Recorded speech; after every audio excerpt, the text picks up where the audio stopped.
So hi Bhavna, how are you? I am amazing. How are you? I'm great. I'm great. Thanks for asking. So Bhavna, first things first, you have this gust of energy. I could feel it the way you entered the room and you started the conversation. I mean, we met and then the conversation started for a couple of minutes. You have this gust of energy, and I'm sure that not many can handle this energy. So what are your comments that you often hear from your friends? That first of all, they think that I'm very extremely extroverted and I don't shy. Extremely extroverted? Yeah, yes, like Okay. the corner I'm the of it. opposite. Okay. Okay. And I'm a very talkative person. So irrespective of the other person's mood, whatever it is, I do my thing. Okay. So sometimes it becomes, you know what, I'm fun to have for a little amount of time. That's very honest. Yeah. Okay. If it is a larger amount of time, like I get bored. You know what? I feel that no person can be the same all the time. So it's better to stop it when when the battery is draining. So that other person can remind you and remember you for the best things, for your best qualities, for the best attributes. So I don't think anything, whenever people say any kind of a comment or whatever it is, I take it as a compliment. I don't even take sometimes, because I know me better than anybody else. So Right. it's just, Right. So who are you when you're with yourself? What kind of a person you are? Define yourself when you're alone, not when you're with people. that is a very interesting question, and be prepared for a very interesting answer. I am. Trust me, I am. I am a very content overthinker with a non-stop activity going in my brain, like 100 scenarios in 1 second. But I'm very content. I don't require any person to give me a company or whatever. I am the best company I can ever have. And I'm a very logical, practical person. I don't like wasting time if it's not fruitful. And I don't shy away from expressing whatever I feel. Because I feel getting a voice, having a voice is the greatest creation we've ever, humankind, have been given. Right. So I take pride, whatever I speak, whatever I can talk, the capacity, the capability for me to think and put it in a very understanding way, the way you phrase sentences. Right. So yeah, pretty much that's it. That's me. Right. I really love how grounded you are. Oh. Because I think that's a grassroots of thinking. I mean, imagine animals, right? And it's scientifically proven that even though they communicate, they can't think the way we can. Human beings can. I think there's relatively a bigger difference, and I believe that's how it should be, or made by God, if you say. I think that's how it should have been for over the years. But I believe that maybe we all had done our own mistakes, and we are learning a lot now as human beings. But having said that, I want to understand, when you're having these millions of scenarios running in your mind every second, does it also feel like a handicap to you sometimes?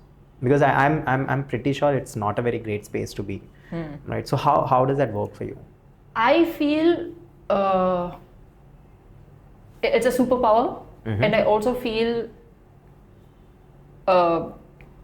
anxious. I feel it's like a superpower because it helps me not to make any wrong mistakes, because you think of all the scenarios that can happen because of one action, all the consequences that can come up with one action of yours. So it kind of makes me aware, and it helps me not to take any wrong decisions and wrong choices, because once I take it, I accept with whole heart. There are no regrets. Right. Even if there are any consequences, you take that. Yes, there are no regrets, because at that point of time, that's the best output that I can give. Because after thinking 10,000 times, whatever I do will be the best. Right. So I have no regrets in life. It has helped me in that form. Coming to the negative aspect, I think it didn't make me loosen up. Like, I can't go with the flow. I can't just go like that and figure out. I need plan. I need proper everything. Right. Like, I cannot just be. I cannot just be like. Right. Just not just survive and just I cannot. live. So the thing which I at this age say my friends that is being like that has made me take away from the cute things, holding hands and everything, just like Right. little cute romance. As a child, as a Right. kid, as a teenager, whatever it is, it never let me be. Because I know they're not going to last for a longer period. You know, they're just You know, that mentality or that Yeah. level of understanding, there comes repercussions, right? Yeah. As in, just you have mentioned, you have never had that moments, Yeah. that cute little moments.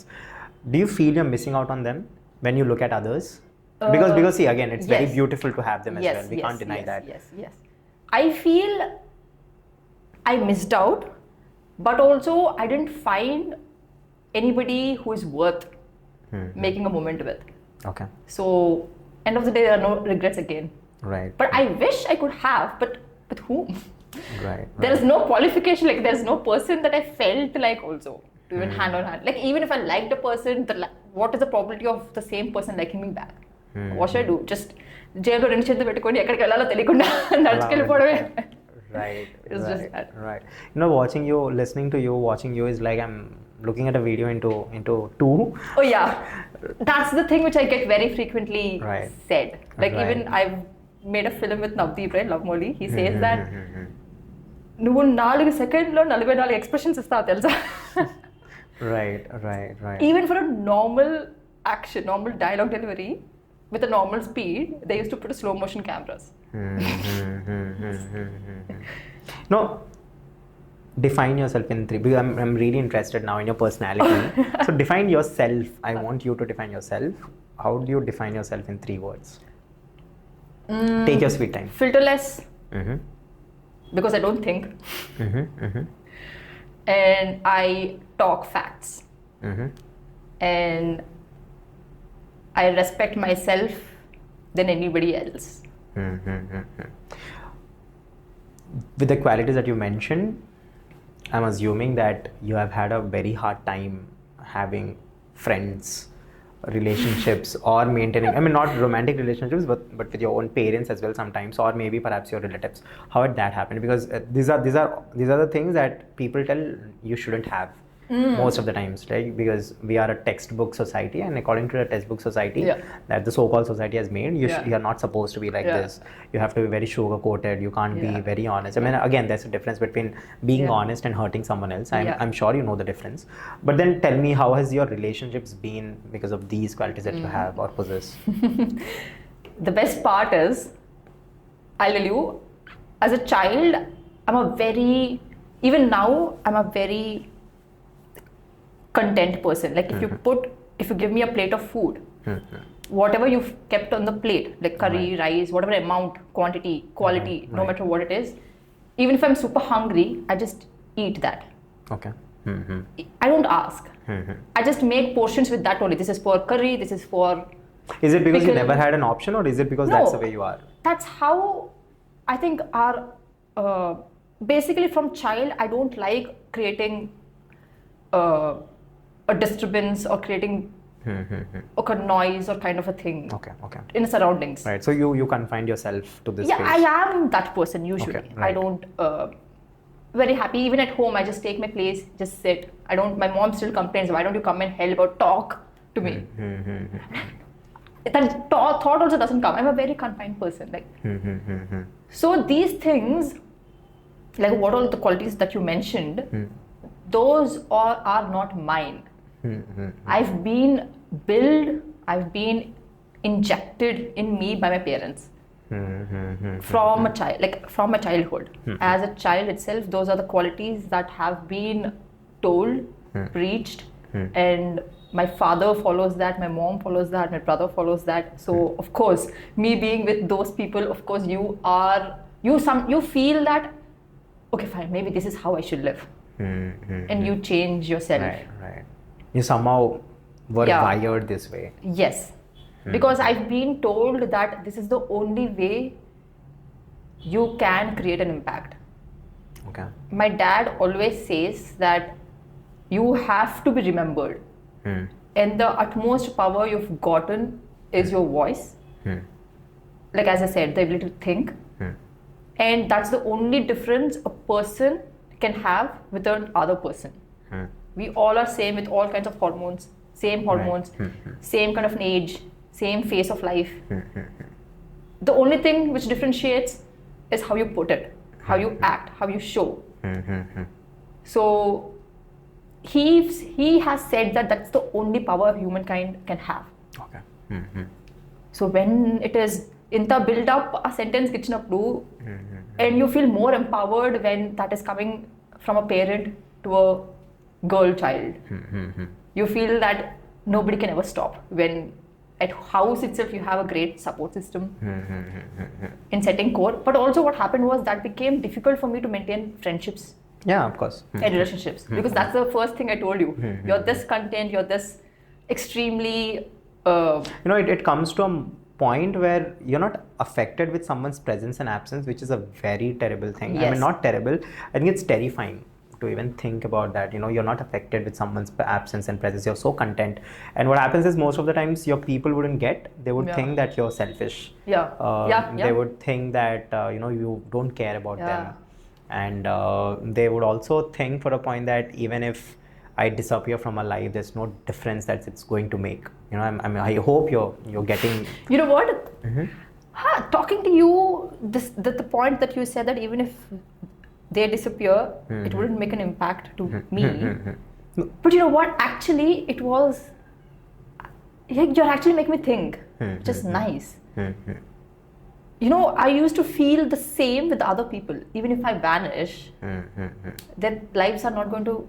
Their lives are going to be the same. Then what's the point of me staying? And that's how I dissociate. Right. And that's how I don't attach myself too much, because those are the vibes that I get from the other person. Even if I'm there, even if I'm not there, maybe they'll get a little entertained. That's it. But it's not going to make any major difference. Right. And that's how I have issues with having a boyfriend or having friendships. Because I have a very strong gut feeling. If I don't sense it, I don't prolong it. I walk back, I walk off. And also the best part is I am very content. I don't require people. And the thing is, I think I have 4 or 5 close people who are like family. Those are friends. And on and off, like I talk to everybody. Irrespective. I don't even know their names. What is there in the name? I just talk to everybody irrespective of the designation. I don't even ask. I don't even know theirs. But not everybody can be my friend. I am there for a conversation. I am there for how is it going, what's up, all these conversations. But of course, when you're ill, whenever something is not working in your life, you don't call them and say this. So having that, like my dad used to say that, when I was a kid, he used to say that, Bhavana, having at least 2 friends is the greatest thing. But finding those 2 is a difficult thing. And I used to tell my dad, Nana, you know what? I have 10 friends. What are you talking about? When I was as a kid. But growing up, I understood the depth of the sentence he said. It's actually really difficult. Even now, when I say that I have 4 or 5 friends as a family, I'm 100% sure I've never discussed the deep secrets of mine with them. Because back of the mind, you still think that they might make fun of it. They might not really understand. Maybe in a gathering, they might just bring this topic and just trigger me. Now that you have mentioned everything, I am getting you. And I'd say that maybe you have built up a barrier for your own self, right? Yeah.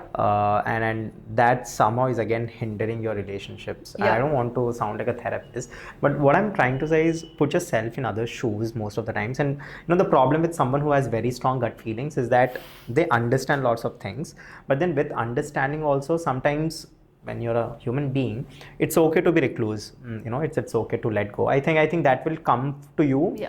Not now, of course. Yeah. There's lots of time to figure out. Yeah. So it will take a lot. But I'm sure that the question that you go on asking yourself in your head, the kind of scenarios that you go on asking in your head, somewhere that will shape you.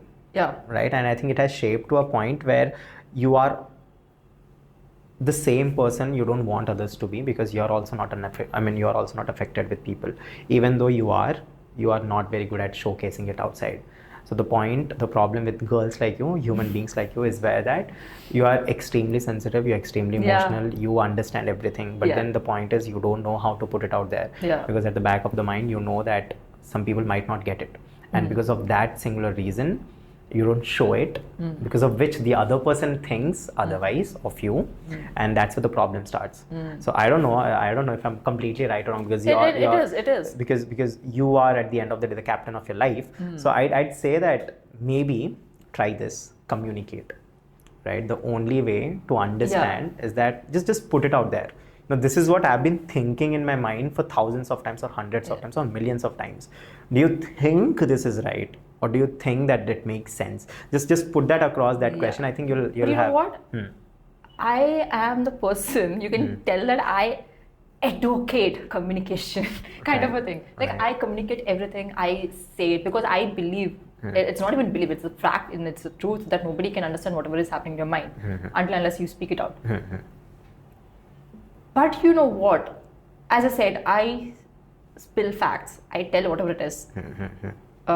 Especially to maintain a relationship, either as a friend or a household, anything, you have to communicate whatever you're feeling and however the other person is also feeling, you have to know it. But you know what, I've also found out that if there is a person that I love or a liking, even as a friend or anybody, irrespective of gender, whatever it is,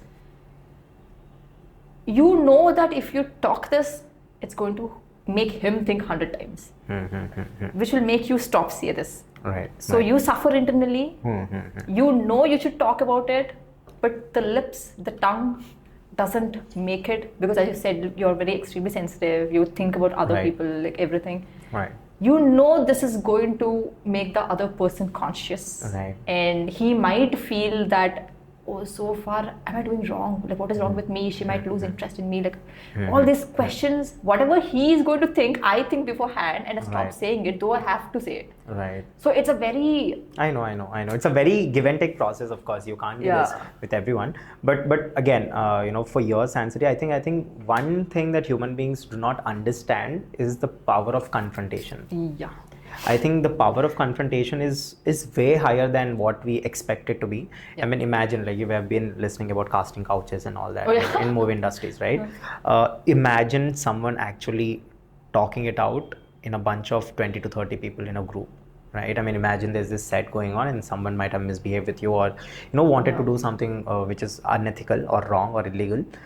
Imagine they have done something, and instead of keeping quiet, you just spoke it out in a group of 30 people working. Imagine what kind of impact you would leave, right? So I believe confrontation is very important. I believe I remember this one incident where I was very furious. I was completely angry. There was something happened and I was angry and I was shouting, right? And I remember that my brother, he didn't say anything. He did not refer to anything. He was just quiet, and he just, after I was normal again, calmed down completely, he just asked me this one question. After everything happened, he just came to me and he was like, now that you shouted and screamed and yelled and you were angry, do you think that was really necessary? He just called me like everything after everything. I mean, it was a very innocent him. Like, he didn't mean it, or he didn't he doesn't know that he confronted. But then he came and he told me that you shouted, you did all this thing. Was it necessary? That's it. That one question changed my entire life. And that day, because I didn't have an answer to that. Right? I mean, I'm furious, right? I'm supposed to be angry, I'm supposed to yell. But then that one question completely stopped me. I couldn't answer that. Like, was it necessary? Right? I couldn't answer it. So I believe from that day onwards that confrontation is very important. And no matter where you are, whatever you're doing, you feel uncomfortable, tell them. You feel something not good, no matter what. I mean, this is especially to save relationships. Most of the times people think that if I confront, the relationship might end, or, just like you mentioned, right? Because if you say something, what if they would think, many things. But the problem is, if you don't say something, the relationship actually would end very quicker than you expect it to be. I think that's the problem. Again, I'm completely getting you as of now. I completely understand your whole mindset now. And I can hope, what all problems you might have faced, just because of these issues. But I also believe that you might probably are not someone who would look at it as a problem. Yeah, right? That's the point. Because you don't get it only in the first place, right? And it would take time. It's okay. Because I'll tell you one thing. maybe if at all, if I've met a different people, I would have been ready to change or something. But to be very frank, I haven't felt any worth it moment to even change myself. Because I'll tell you one thing, like if we have time, I just want to take back to my life. Yeah, please, we have all the time. Please. So as a kid, I was like everybody, like a normal girl going to school and everything, because I think you get it, like you get stereotyped or whatever it is for whatever reasons. Because of you being talkative, or because you behave in a certain way, because you look like in a certain way, everything gets stereotyped and you will be put into a box. Right. So that box for me was a tomboy. And because of certain things, like because I think everybody till one particular age, irrespective of gender, they get a short hair. They have haircut, and later on after 6th or something, they grow hair.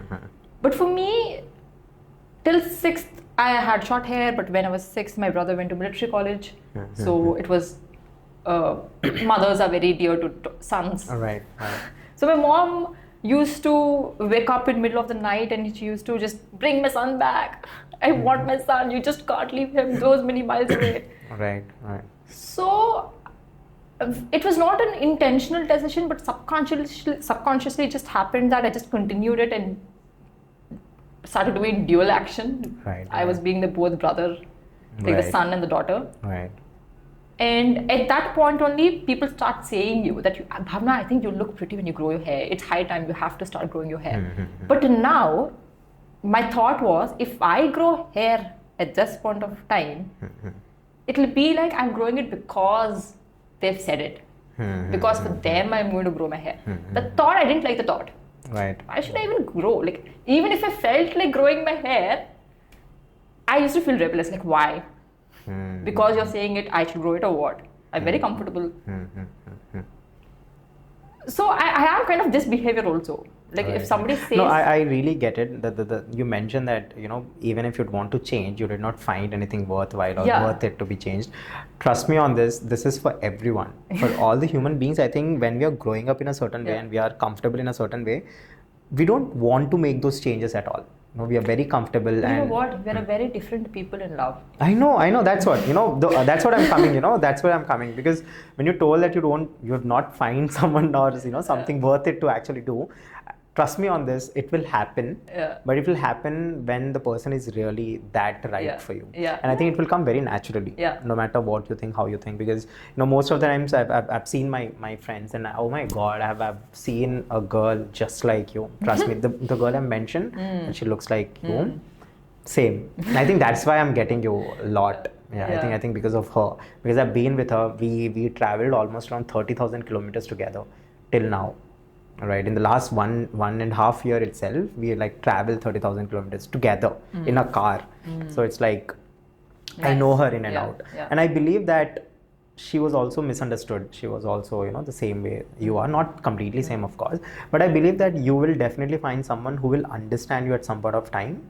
And it should happen. Yeah. It should. I mean, there's no fun in life, right? If no one gets you, then what's the point of? But I think you'll get it, and at the same time, I think you'll change. You'll not change as in changing according to what person that person is. I'll tell you the best thing.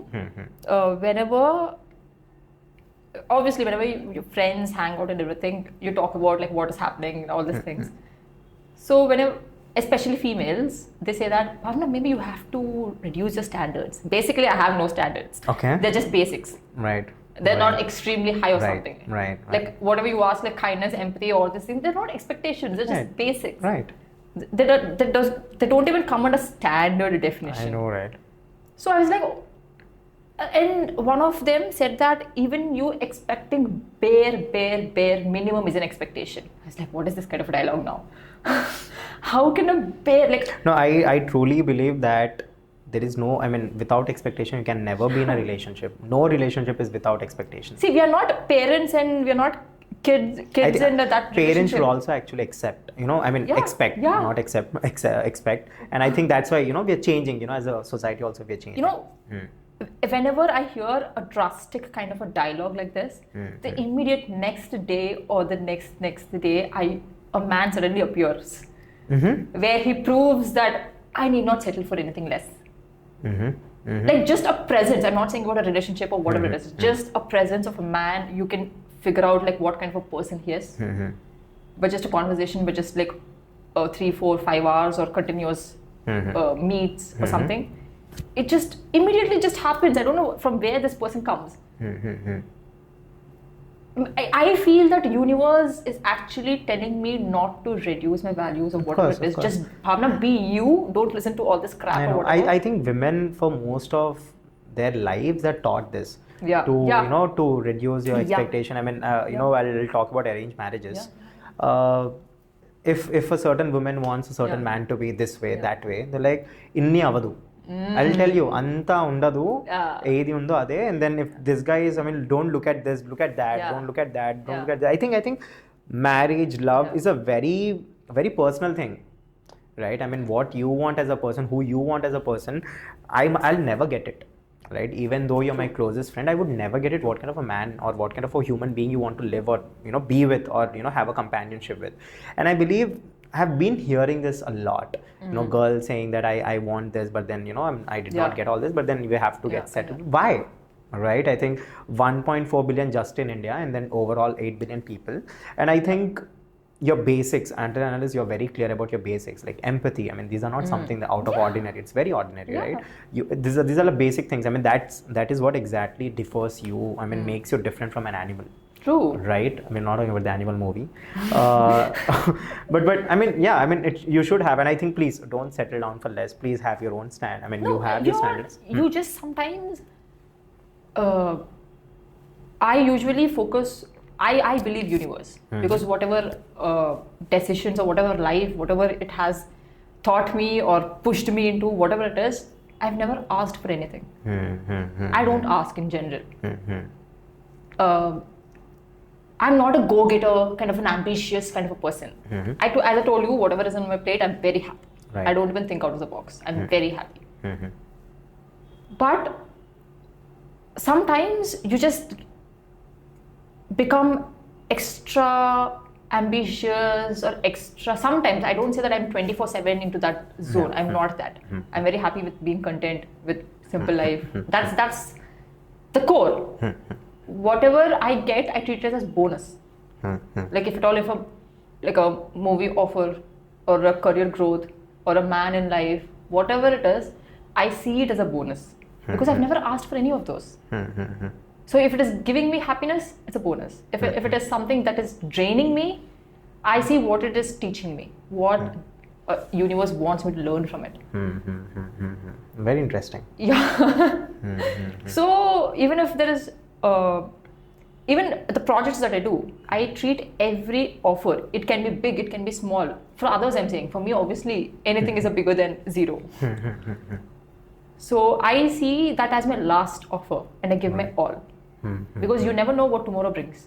Right. And in my life, this used to be a motto. I am the universe's favorite child. Because I really want to go and see how how Bhavana used to write in our notebooks. At the back of the notebooks we write all those things. I really want to go back and see what all you have written. You wouldn't find anything except flames. Really? Yeah, the flames. Okay. Yeah, that was very popular back then. Yeah. I'm a very old school. I have known people who have dropped loving someone because they got sister in the flames. I remember all those things. Yeah. Right. I'm not that young either. I know things. Right. But then I think the podcast is podcasting. I believe right now that I'm in a podcast. Because I think these are the conversations that I really call my guests for, and I really love knowing their personality, their thought process. And I believe bits and parts of yours will somehow teach me. I mean, if at all there comes a guest tomorrow, someone like you, I know how to talk to them now. I know how to react, and I know how to be sensitive with them, how to empathize. And I guess that's how that's my motto of life again. But then coming back to you, since you spoke about your life and many things, usually I ask this question later on, but I want to ask it now. What do you think life is all about? What is your perspective on life? Life is a gift not to waste. Should I reduce the temperature? No, it's fine. Okay. Yeah. Life is a kind of a gift where you have to even treasure the wrapper. Okay. Okay. It is. Just make the best out of it. Because I am a person with no expectations. I don't. So whatever it is, really, I'm telling you, whatever it is, it's a bonus. Like I even feel breathing, existence, having a food, having a roof. I'm done. I'm happy. I'm the happiest person ever you can see. Right. That's very interesting. Thanks for sharing. I think I'm somehow learning lots of things as of now. But then now we'll get into the other stuff. We have spoke about very intense things. But then now we'll speak about your profession. Yeah. Right. So professionally, where are you at? I mean, personally, I am sure that you mentioned that you're content and happy. But then professionally, where do you think you are? Content. I am always content. When there is an other person, like whatever, even when they come, I'm always content. Even like professionally, if you ask, like where am I am where I want to be.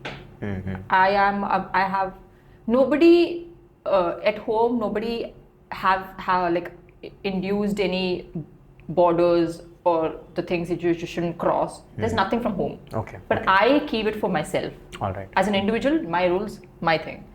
So people say that I have attitude and everything because I don't easily agree to things.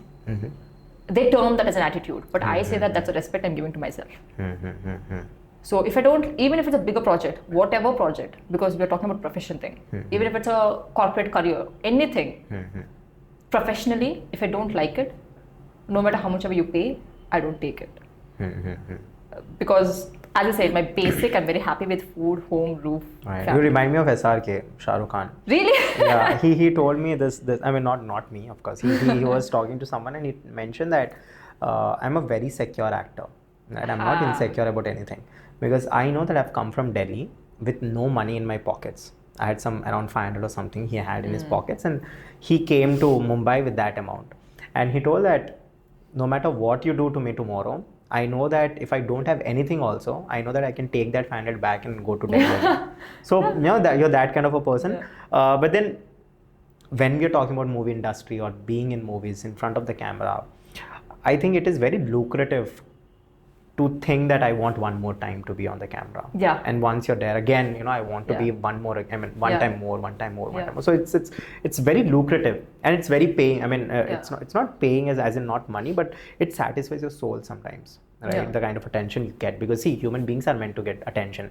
I mean, the reason why we perform is predominantly not because we think we want attention, but at the end, that's the output, right? Love, attention, likeness, validation. There are lots of things that happens when you're working on something or you're doing something. So I want to understand, when that kind of lucrative, when you're in the business of that lucration, how do you want to go to the next part? How do you want to chase the next part? And how come you're not ambitious as you're mentioning?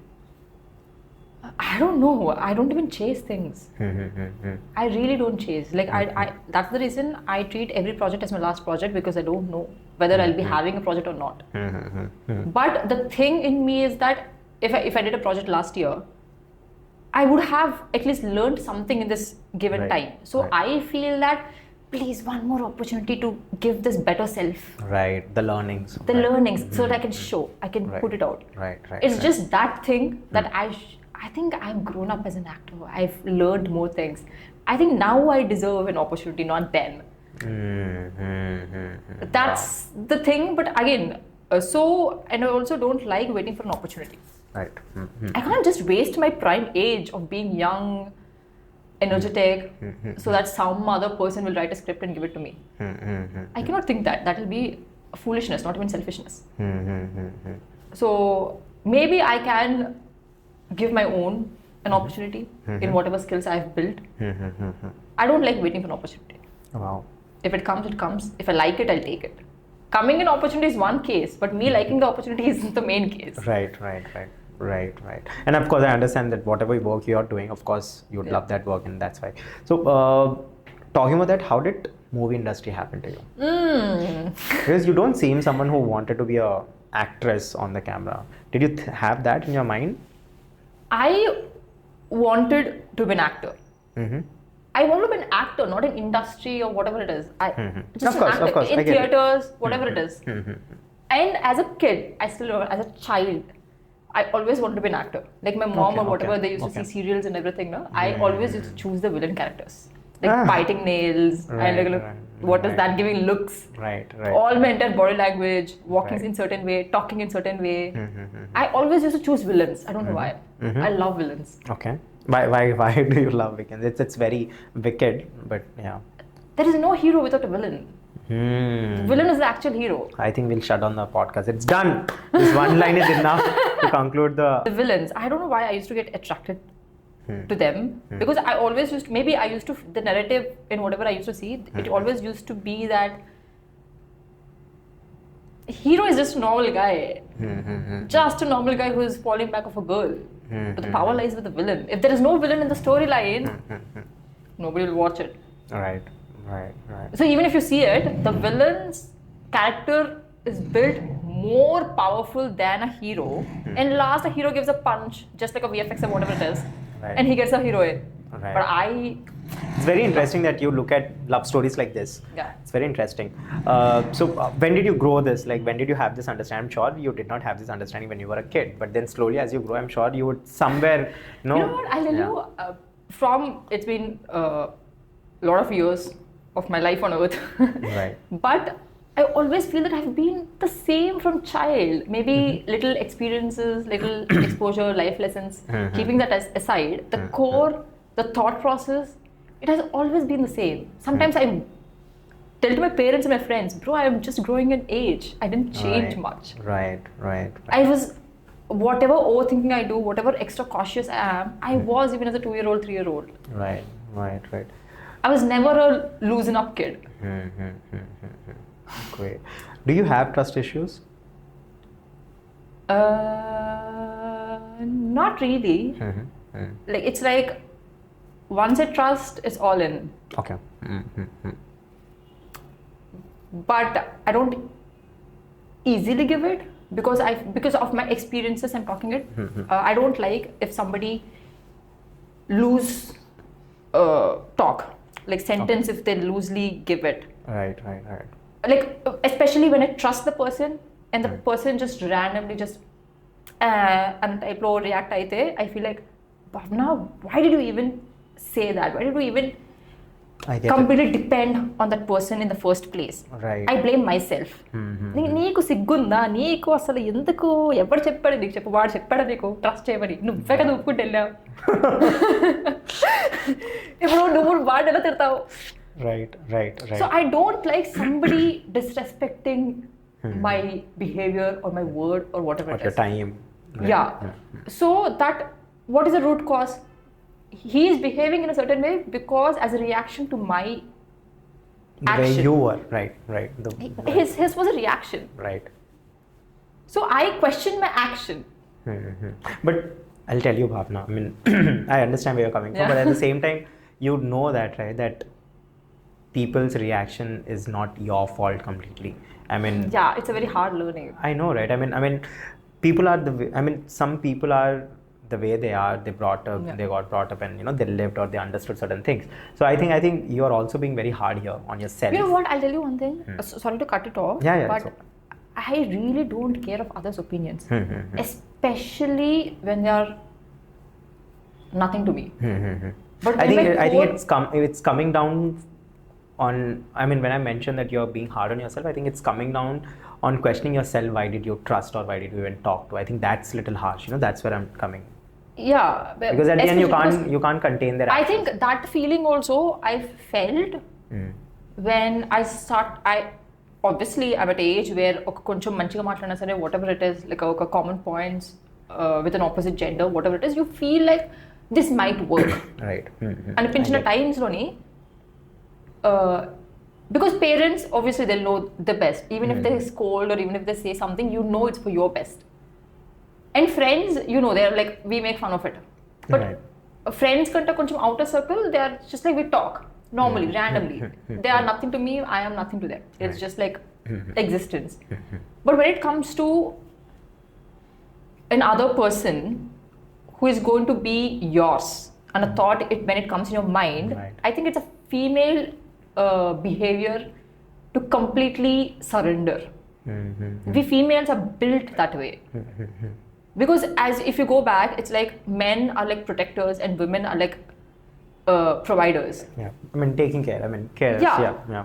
Caretakers. So basically. that's how the system evolution is, the core of femininity and masculinity. Right, when you meet the right person, I think you would get into your maximum feminine and they get the maximum Yeah, and you know what? I'll tell you what. I cannot say that whomever I've met so far are not right. But I also figured out that somewhere I feel that there is still a bridge that's broken in this generation where a person is evolved who's ready to voice out, who's ready to take whatever circumstances or whatever consequences that happen to stand for it. This is one kind of segment, those kind of people. There are other people who are very kind, who are very great, who are very great human, but they somehow are people pleasers. They somehow try to fit in to make everybody happy. I don't say they're wrong. They're amazing, great people, but they don't work for me. I don't like fitting in. I don't like people pleasers. Though I also do, but at a very lesser, very minute kind of segment. I mean, you also have to find the right person. Yeah, but I cannot say that they're wrong people. It's just that I cannot tolerate. Right. Like, because that is something which I've never looked up to. Right. So there is no admiration. Right. There is no respect. How can a relation be built? Right. You know, I have this very interesting interference here. I look at human beings as computer chips. Oh. Right. I mean, the chip that's working for a HP laptop wouldn't be the same for a Dell laptop, right? I mean, if things are very different, despite doing the same functionality, MS Office is working, YouTube is working. I mean, despite the same functionalities, if a small chip cannot fit in other machines, how can a human being fit into another human being, right? We are all made different. And we have like trillions of neurons going on, which are like way more than you know, a computer can ever have. AI is now coming in and they are making bigger networks. But yes, I think it's okay to not fit in. You know, it's okay for you to take those files. See, okay is a very, very small word. Don't fit in. Right. It's not even okay. It's don't fit in. Because I'll tell you, when I was a kid, well, I told you my brother had a military background. So the thing that he told me was, if a chair was made with the screws you put in, if the screws were silver, made of the bolts were with silver, the chair. Even if one bolt comes out, even if there's a diamond, you only want a silver. Don't try to fit in. Right. You're meant for a different chair. Right. Or different bolt. Right. Even if there is an opportunity, like if there is a film or whatever it is, you so badly want that opportunity, but you might be too big for that opportunity. Right. Don't try to fit in. Don't feel bad. Why is everybody getting it? Why am I not getting it? There's a different chair waiting to fix. Right. So now, I mean, since we were talking about how did you get into movie industry. So we'll get back there. How it happened to you? I mean, of course, you were attracted to the villains. But then how did that happen to you? But see, it's the stages. Like when I was a kid, when I didn't know anything, when I was just exposed to TV and the people there, I was very fascinated with the clothes, the footwear, everything what they were wearing. I asked my mom, like, are they going to buy all these things and wear a new pair every single day? And my mom was also clueless. I don't know what they do. It's like, then I told, very, very typical mother. Yeah. And I'm very fascinated with footwear. Okay. Very. And if there is any ambition, if there is any goal in my life, it's to wear a different footwear every single day. Okay. That's the only thing. Okay. And my mom used to scold that, why do you buy all these things when you don't even wear out? Because I'm already tall and I love heels. I don't even wear them out. Right. But I buy them. And she says that this is only for people who come in car and go. But we are middle class families, we have to walk. Right. You can't walk with those heels. But I still used to buy it, keep it. But when I grew up, the thing of being an actor diluted. Because I started seeing everybody, you see the broader movies, you go to theaters, you watch a film in a big screen. I was looking nothing similar to whom I'm watching on screens. Not even similar. Body hair, acne, stretch marks, body weight, bulges. I was a kid. I was a student, a teenager. Of course, everything like, and I was not aware of any of the other things. Like there are whatever procedures or whatever it is. I was not aware. I was a kid. Nobody tells that. I used to think if you have to be on screen, you have to be born in a certain way. That's the biggest major lie. side effect that industry is producing to the generations. I think this generation is very mindful. But I believed that you have to be born in a certain way. I used to feel that people are born like that. And so I used to make a wish that, okay, fine, in this Janma, this is not going to happen, bro. Let me not waste time. Maybe next Janma, Amitabh Bachchan, Shah Rukh Khan, Akhileni family. I'll wish Om Shanti Om types. I'll just wish and be born in such families and be an actor. So, and I was like, when I grew up, like post-graduation, my brother left from from military. I don't know, suddenly the transformation, how it happened. He chose cinematography. So he went to America. And I love my brother so much. He's the definition of man I know. Okay. I respect, I admire, I worship. It's literally like a devotee and a god relation. I literally beg, like, talk to me, kind of. He's like, what is this? Go. Don't you have friends or what? Go. It's that kind of relationship. I used to wait for him to smile. His little smile used to make my entire year. Wow. So when he went to abroad, and my brother is not like me. He doesn't waste energy in stupid talks. Okay. But I waste energy in stupid talks. Okay. I'm assuming you're not saying us stupid, right? Yeah. I'm saying I talk in general, not this. So my brother doesn't talk unless there's a common point. He talks differently to my mom. He talks differently to my dad. He talks differently to me with the common points that we have. I was worried, bro, this man is going to a different continent, and what if he doesn't talk to me? I have to build a common point. And our families usually don't spend on something that is like a hobby. These are termed as hobbies, no? Acting, theatres, whatever it is. It's not like a mainstream, they are hobbies. They don't spend money. And middle class family, it's never an option. So I chose a college that has a theatres as a club. That was my college, post-graduation, IBS, sorry for saying ISB, but it's IBS. It has theatres. So I was like, okay, fine, let me get into this college and I'll get into theatres club and I can have conversations with my brother. And for the first time, you won't believe, Dave, for the first time when I was auditioning for theatres in the college, it has 9 rounds and it's very less number of people are taken in the college, maybe 16 people, 16 to 20 people. Other clubs will have 200, 250, but this is just 16, 20. For the first time, I could feel in me the feeling that I've never felt. There was never a plan B. Can you believe Bhavana has no plan B? The B stands for Bhavana, not plan B. I know, right? At that point, yes. It's just... Yeah. I was shocked. People say, no, you go insanely mad. Right. I never felt that until then. I never understood the dialogue. And the auditions were happening in Hindi. It was next chapter. And I don't know from where my subconscious mind was functioning. All the Hindi that I learned in college, school, whatever it is. And I hate Hindi. Hate? Yeah, because I'm a very talkative person. I can't be that talkative in Hindi. Okay.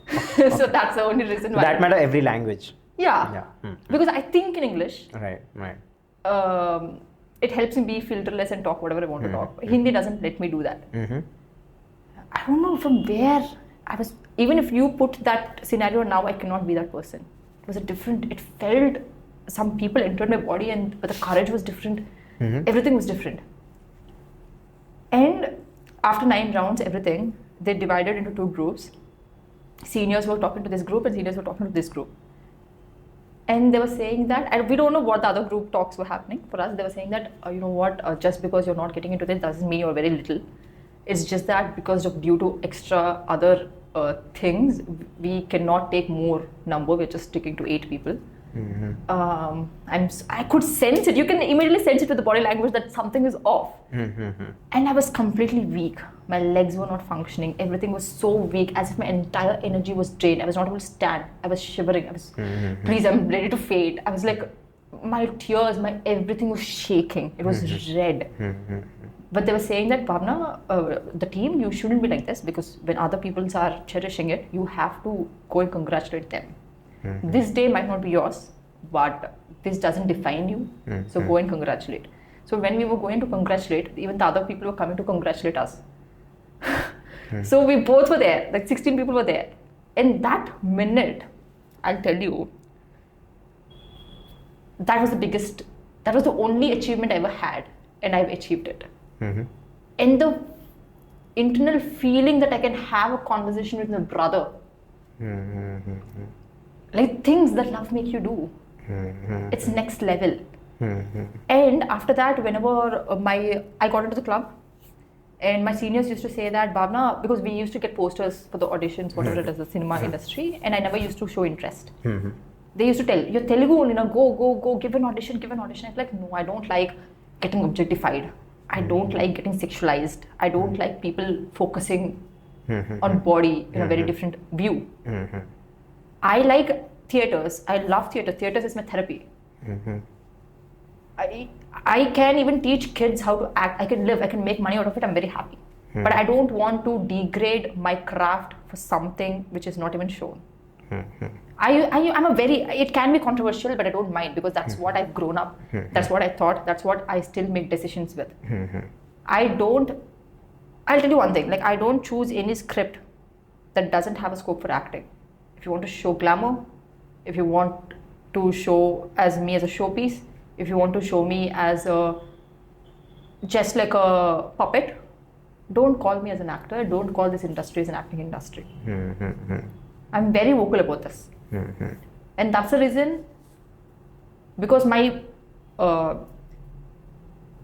borders, whatever I draw, my vision, my definitions of meanings are very strong.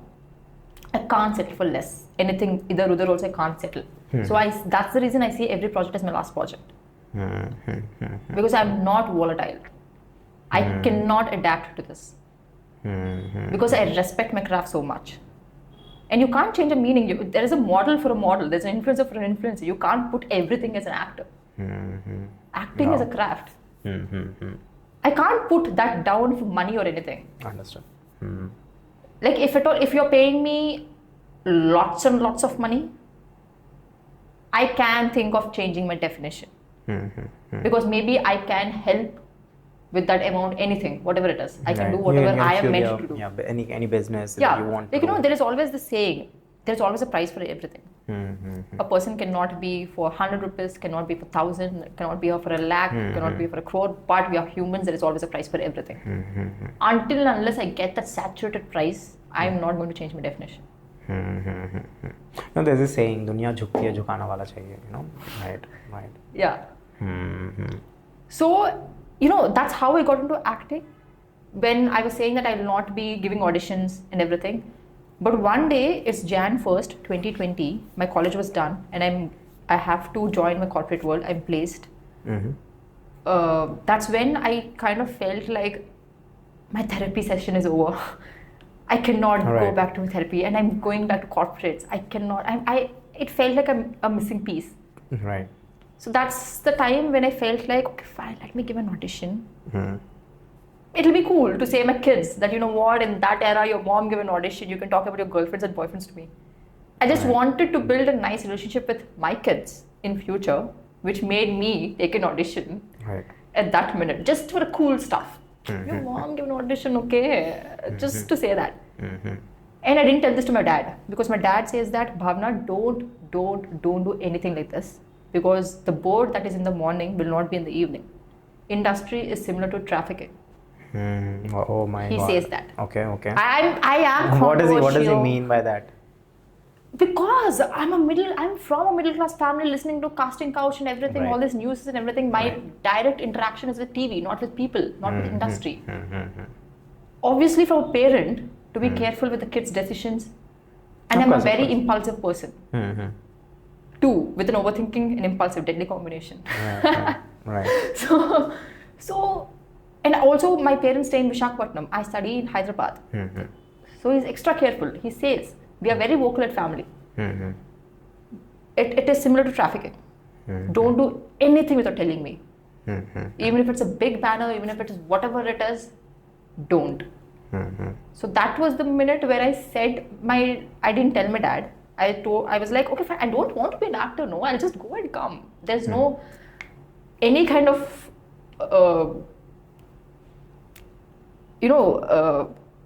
like a great kind of a motive or something that I have to be an actor, I have to create, I want the fame, I want that money, I want the craze, fandom. It was nothing. I had nothing.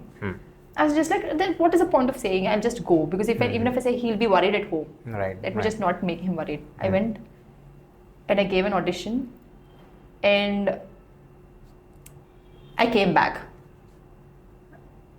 Then I was staying in hostel, like college residential hostel. Then night it was, I washed my face, everything, ready to go sleep, and when I was hitting my bed, and suddenly my phone, the notification opened. The normal messages, not even WhatsApp, which we don't even open, normal messages. And exactly this message got opened, saying that you got selected and you have to come for workshop. Okay. That was for a different web series which didn't pick up. Okay. It made me feel that it's a universe sign. I usually don't open those messages. It made me open a message.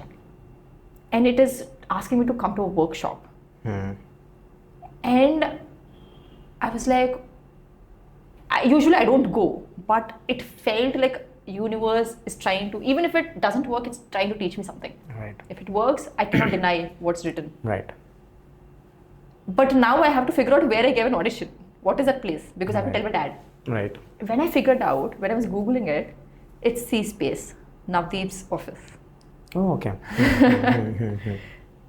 It's Navdeep's office, and that's how the Two Souls, the movie which I've done, they are the writers in C-Space. Dhwani, which I've done, they're the writers in C-Space. Right. And at the same time, Love Mouli, the thing was happening in 2020, and the writer saw my profile, which I gave different audition. For a different thing, I gave an audition, and he was randomly just seeing it, and he was like, I want this person as Harika.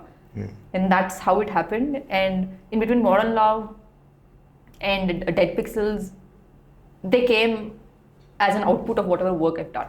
Right. It just happened like that. And you asked... You have very interesting body of work, by the way. It's very different from each other. This no two projects are similar. Because you have to learn to say no. Okay. Okay. I think it also comes down to privileges as well. Not many are privileged enough to say no. I believe so, in the film industry especially. I'll tell you one thing. Where there's a desperation, don't ask for privilege. You both cannot sail on the same boat. Because you have bills to pay, you have everything, you want fame, you want money, you want everything. Don't ask for privileges. Because you're okay with for settling less. Right. Privilege doesn't mean settling for less. Correct. And for me, I'm educated. I always walk into a room, even for an audition or even for film, even while discussing remuneration, I don't back off. I come with a body language, with a mindset. If not this, I can make money anywhere. I'm educated, I'm talented, I have certificates. And my dad always says this, Bhavana, don't settle for anything if you don't feel like. And don't forget that you have a bad father and a baddest brother. He says this. And that gives me immense strength. I don't know whether that's really the dialogue that he gave, that he says from heart or not, but that gives me extreme the confidence, cushion. The way he says it, nothing, no bigger person in me, even if it is the biggest designation, is not even close to the image that I have about me in my head. Nothing is close. Right, right. And my dad also says this, just because other person, like everybody are rushing for autographs or whatever it is, like the hype for the other person, doesn't make you less. It's just that the other person doesn't know who you are. It's a matter of knowing. It's nothing that they are great. You are also great. It's just that people don't know. Right. It will take time. Yeah, but you knowing it is important. You positioning yourself in your mind is extremely important. If tomorrow, if I have a movie, if it is a hit, right. but is that changing me? I am the same person yesterday also. Right. It's you who are changing. So my dad says that never ever trust the people who hype you, who hoot you, who shout at you. They're never going to come and watch your film. They just do it for fun. They just do it. Maybe just because you're pretty, just because you wore a specific kind of a dress or something, but don't. My mom says this, after Dead Pixels, we went for a promotion kind of a thing in a Nexus Mall. Entire team. I loved it. Everybody was shouting, Bhavana, Bhavana, Bhavana. Because I had a previous kind of a work also, they were shouting, and it was nice, kind of a healthy kind of interaction. I felt special, I felt beautiful.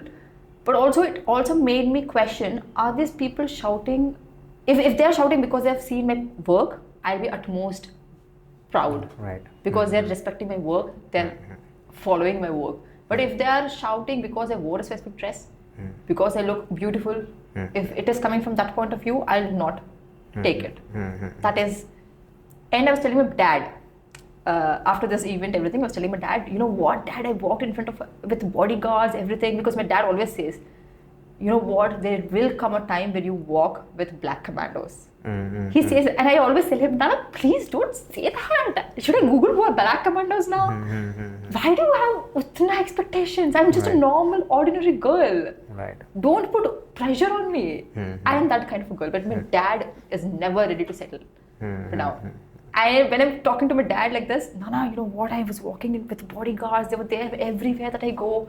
In that minute, I could only recollect of you, because this is not my life. I never wanted this. Right. You visualized It's it. you who visualized it, and it's you who manifested this for me. I was very happy talking to him. That gave me hope that whatever my dad says, maybe it's happening. It's nice. But when I spoke to my mom, she said this, Bhavana, don't be elevated by this. All those people who shout, all those people who screamed your name, all those people who took photos of you, you cannot assure whether they're going to come and watch your film. They're just shouting, they're just doing it. Right. Don't get that effect, and don't put yourself as somebody who've achieved. Don't agree pokno wala. That's very bad. Because once you're in sky, you have to fall. But when you're on ground, every time there's no falling. And that's why I'm very balanced, because my mom is a different kind of a person, my dad is a different kind of a person. My dad gives me the push, my mom makes it balance. Right, like the push and pull, Yes, both are there. I'm balanced. Right. So we'll talk about the movies now. And also, you know what, I'm sorry to disrupt. I also please. wanted to say this, the movies thing, it happened like that. Now I want to also define the definition of love. The definition of love, I know. Okay. Because it's interlinked.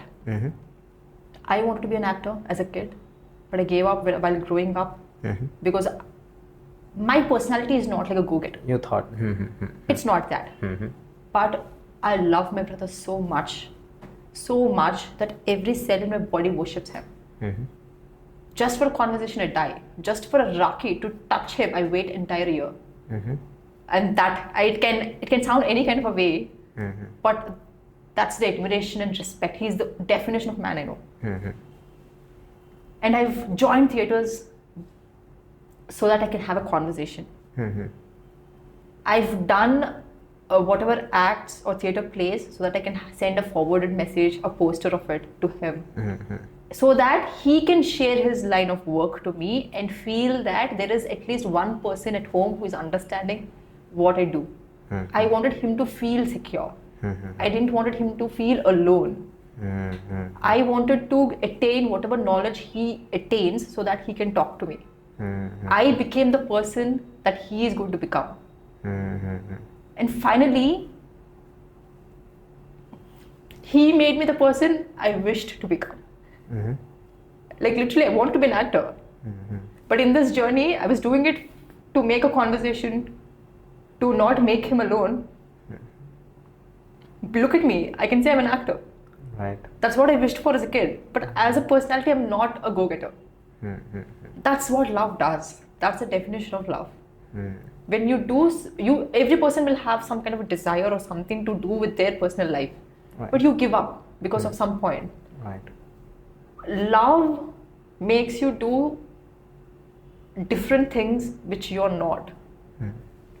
You take a different train track. Right. To make somebody happy, Right. to make somebody belonged. Right.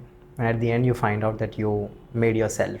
In the end, whatever things you're doing for the other person unintentionally makes you reach your track. Right. I think that's love. Especially women, we surrender so much. I don't know whether how men brain works, but we women, I'm telling you, the concept of love takes you 360 degrees. Whatever I am now, if there's a man in my life, you can immediately sense that Bhavana, you've changed. This is not the same person I've talked to. Right. Of course, because I also know I'm a very, very different person in love. I think all women, we surrender everything. His happiness becomes our happiness.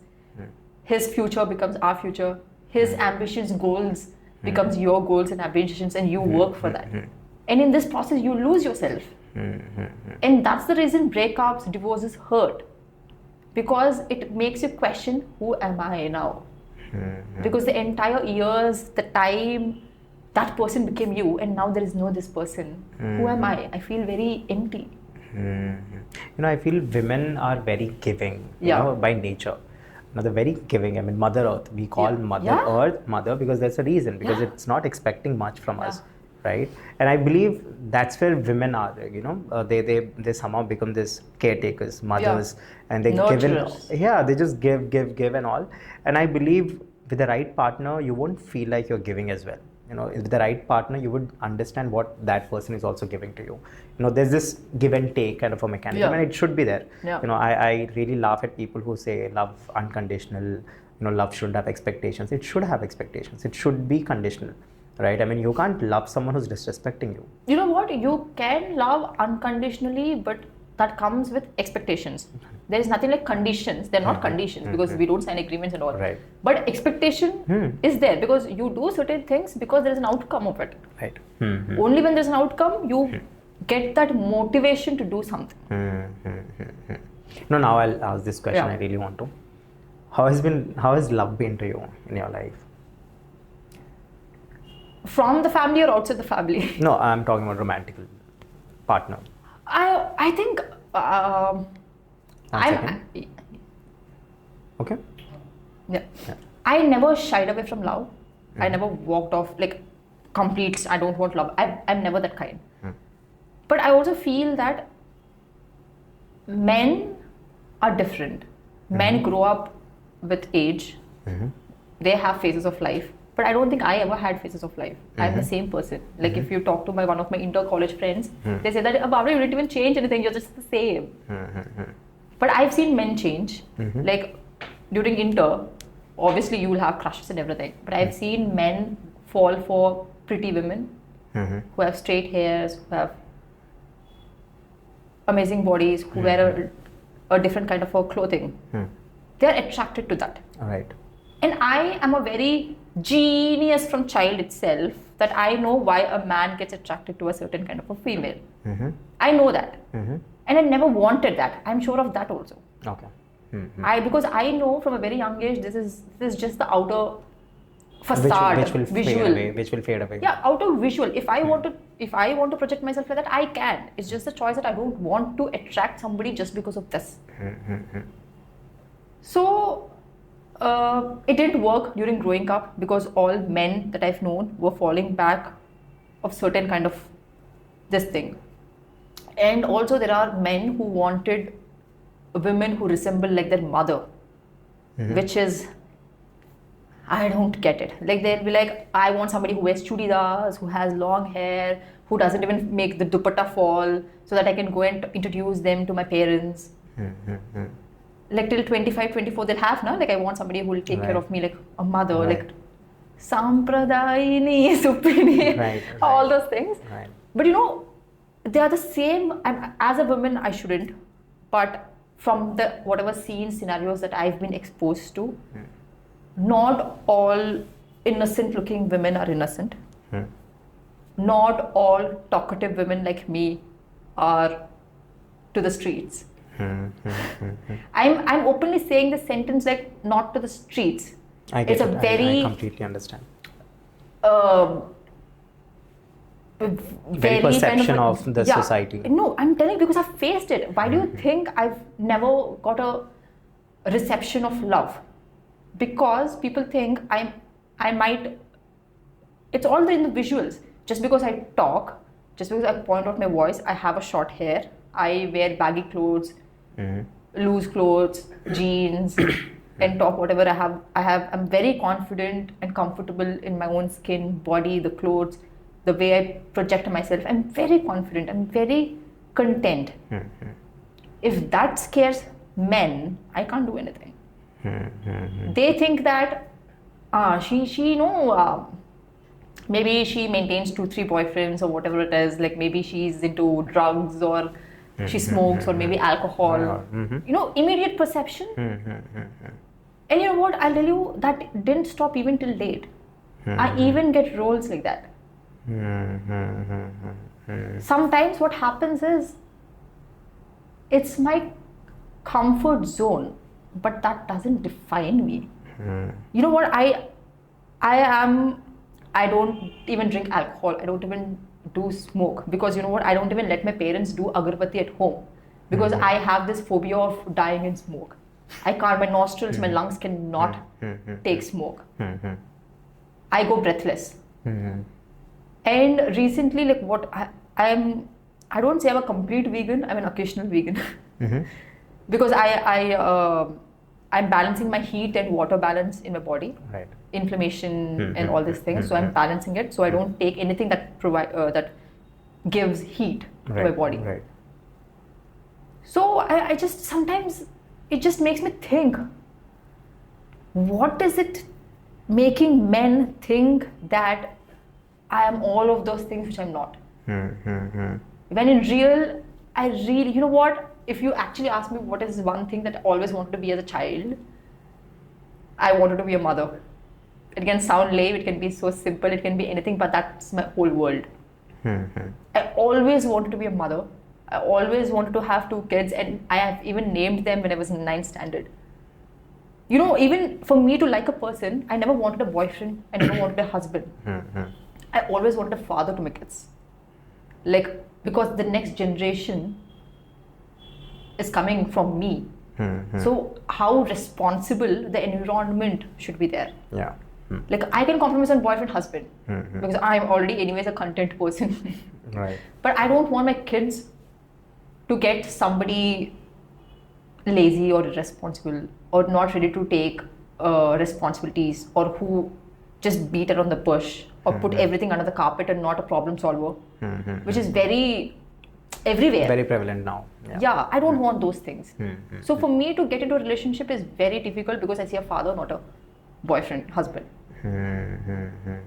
Yeah, because that is also, I'm telling it from a point of view, in my home, I can say for sure that my mom and dad are mother, father more than a husband, wife. I think it's majorly in every kind of family setup. Right. After kids, after responsibilities, you don't even get time to spend with wife and husband. They don't, because kids are there, kids' future comes into picture, kids' academic fees, everything comes into picture. There's no space for love. There's no space for love. They slowly become husband, the father, mother. Right. They're not husband, wife. And I've seen it. I've grown with that. So the only thing that is very consistent is being a father and mother. Right. Husband, wife is a phase. Lovers is a phase. Boyfriend, girlfriend is a phase. Mother, father is for 30, 40, 50 years. Right. So I see the long-term thing. Right. Right, right. No, I think now I understand you completely. I trust me. I know now where you're coming from, what has happened, and then how did you shape up, and then how Yeah. did things shape up to you, and how did you choose everything that have come. And I'm so glad that I'm talking to you today. Thank you. It's really wonderful. But since we have spoken a lot, and I just want to ask this question to you, that what is from you from here on? So, what is it that Bhavana is going to do from now on? What are her goals, immediate dreams? What is it for Bhavana? I never have deadlines kind of a thing. But I always stick to, as I said, I've never grown up, I've never grown much. Whatever I had from the beginning is the same thing that I continue doing it. But I always want to be an entrepreneur Okay. with a clothing line. Okay. Because the thing is, as I said in previous conversations, I wanted to be a fashion designer, like fashion. Like I think I love being different personalities. I love being different personalities, especially those personalities which is not like you cannot behave in a different way at home. You cannot be rebellious. You cannot be all those things. You have to be nice. You have to be like standard kind of behavior. But I think clothes, and that's how I also like acting, because I love being different persons. Like I just love, like my imagination is crazy. I like just give me any kind of a role, I'll get into the character. You'll of it. fuel it into life. Like Yes. You'll bring it into life. Because I love being different people, which in general I cannot get an opportunity to. So, and fashion speaks that. Like even for promotions now, I don't source any clothes. I make sure that every part has my kind of a personality in it. Okay. Including accessories, including rings, including whatever I wear are mine. Oh, same. Yeah. Everything I like my personal touch to be there. And I also feel that, and because as a kid, I always wanted to be a model because I'm tall. And I wanted to be a air hostess first. Then I was like, oh, serving in the sky, I don't think it's cool to say. So let me be a pilot. Then I've shifted from here to the cockpit. So, but it's in the sky. Right, right. So I was like, pilot, okay, fine. But what if those many lives in my hands? Right. I cannot trust my. Yeah. It's scary. So I was like, okay, fine. Let me use my height to some other thing. Maybe I can be a model. But that time is when you also get. You hear all these things like anorexic, all these things like the political things and all this corruption, like as whatever casting coach, whatever it is everywhere. I was like, oh, fine, maybe no. Oh, let me do one thing. Let me just combine both of things. Let me just open my own apparel store. Let me be a fashion designer, and I'll model for myself. It's a very, like as I said, I always choose a comfortable space. Maybe it's coming from gender. I don't know. But I'm always secure being comfortable. No, I'll tell you something honestly. We have been talking about it, and you have mentioned it twice, thrice now, that you like being comfortable. But I really think that you're a risk taker.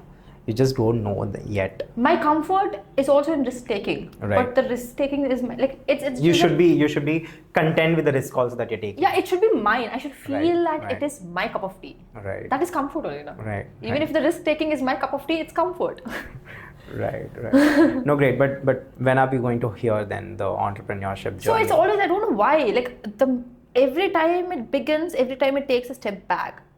Like every time it just feels like maybe I should grow myself more so that the resources come easy. Okay. Because starting from scratch is always difficult. And networking comes a great help.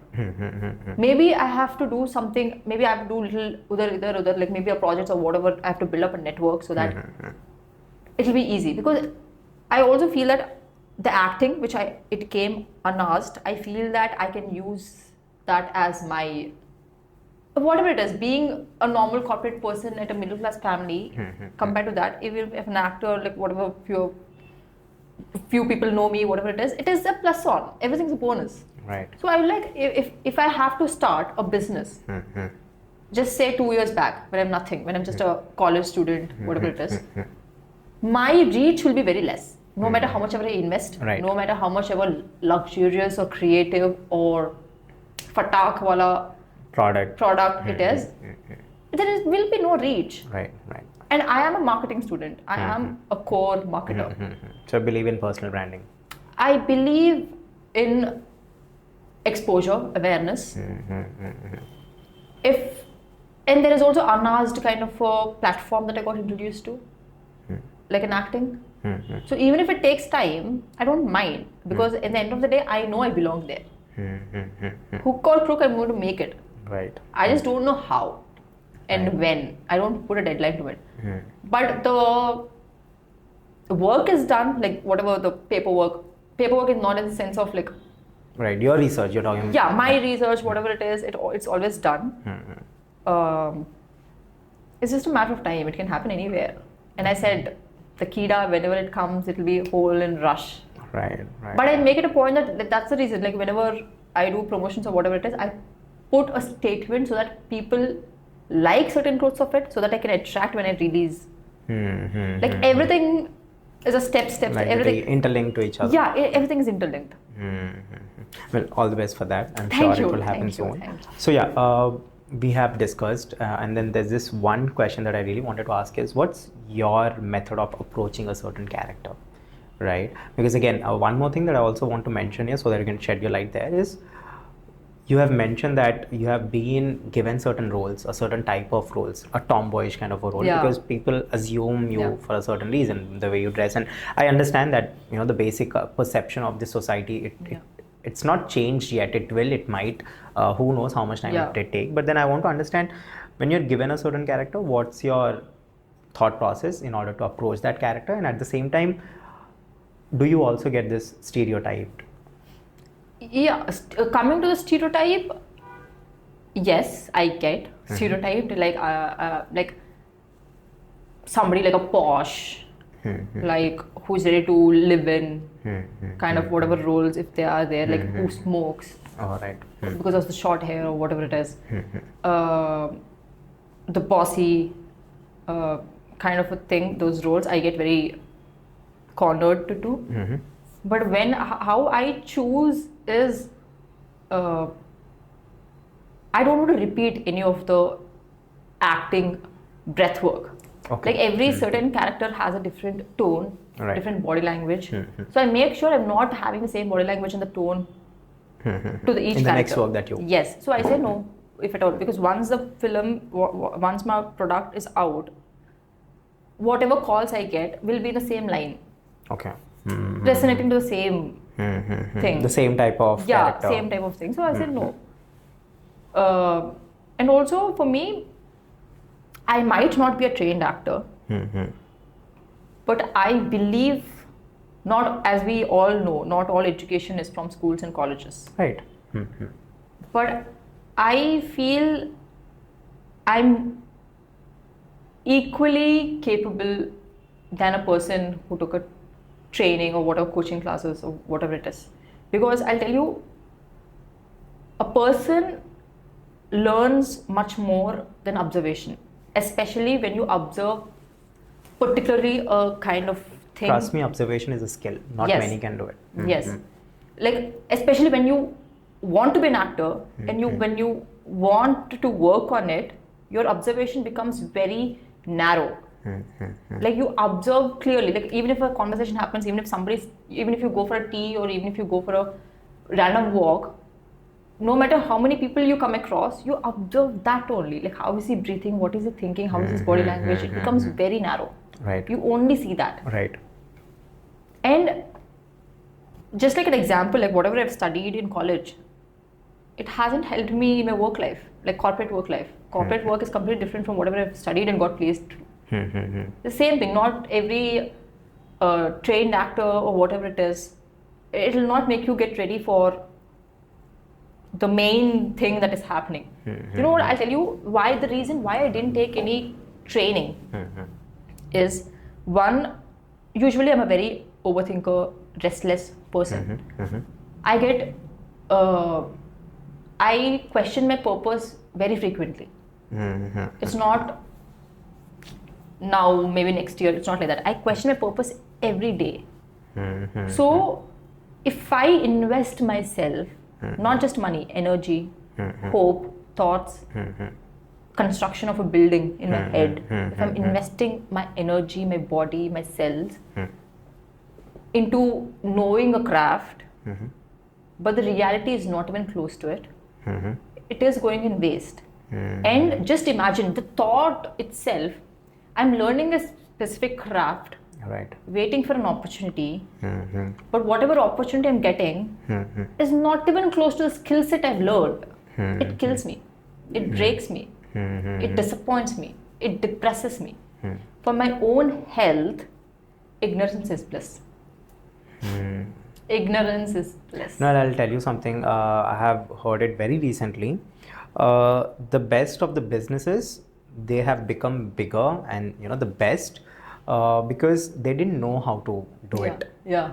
Right. I mean, we take any example, right? They did not follow a certain pattern. So let's say you want to start an e-commerce business. The best of the e-commerce business have been with the ones who did not have any idea. Talk about Jeff Bezos, right? He did not want to start an e-commerce business. He just wanted to do it and he had no clue how to do it.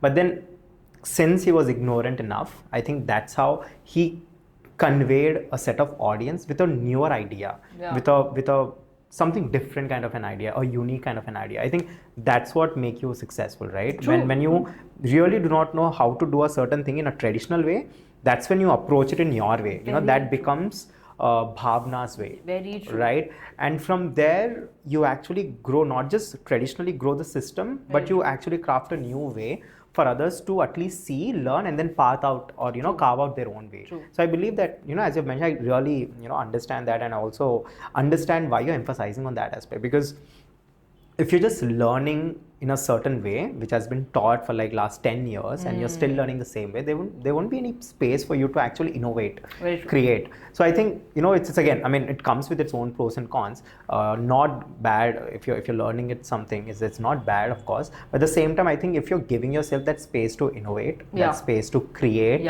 and make that character yours, I think that is something that actually differs what makes you a great actor, right? I mean, everyone's an actor. I mean, anyone, as you mentioned, right? Every second person is an actor today, right? With the advent of social media. But I guess if you are not ignorant enough in order to how to go, I think that's when you get desperate to find a way.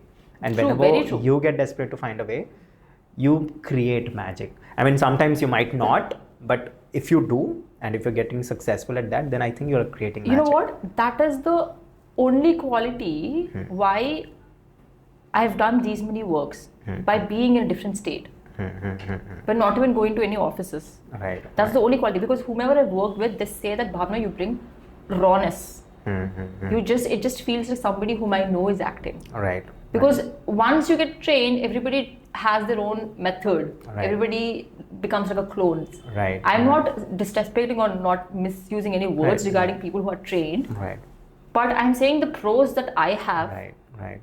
I think it gives you more liberty. Yeah. Right. Training in a way. I get it. I mean, I understand, because for me, I have never learned anything at school. I'll be very honest. Despite getting great marks and all that, being college topper, school topper, I have never learned anything from school.